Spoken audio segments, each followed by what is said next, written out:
two-factor authentication to your FA adds an extra layer of security to your iCloud account. Follow these steps to enable it quickly and easily. Step 1. Open Settings. On your iPhone or iPad, locate and tap the Settings app to access your device's settings. Step 2. Tap your name. At the top of the Settings menu, tap your name to access your Apple ID settings. Step 3. Select Password and Security.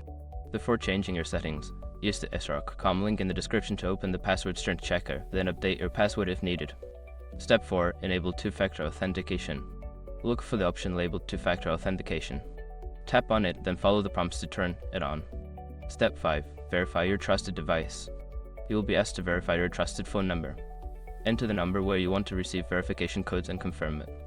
Once you've completed these steps, two-factor authentication will be activated for your iCloud account, enhancing your security. Remember to keep your trusted devices and phone numbers updated for seamless access.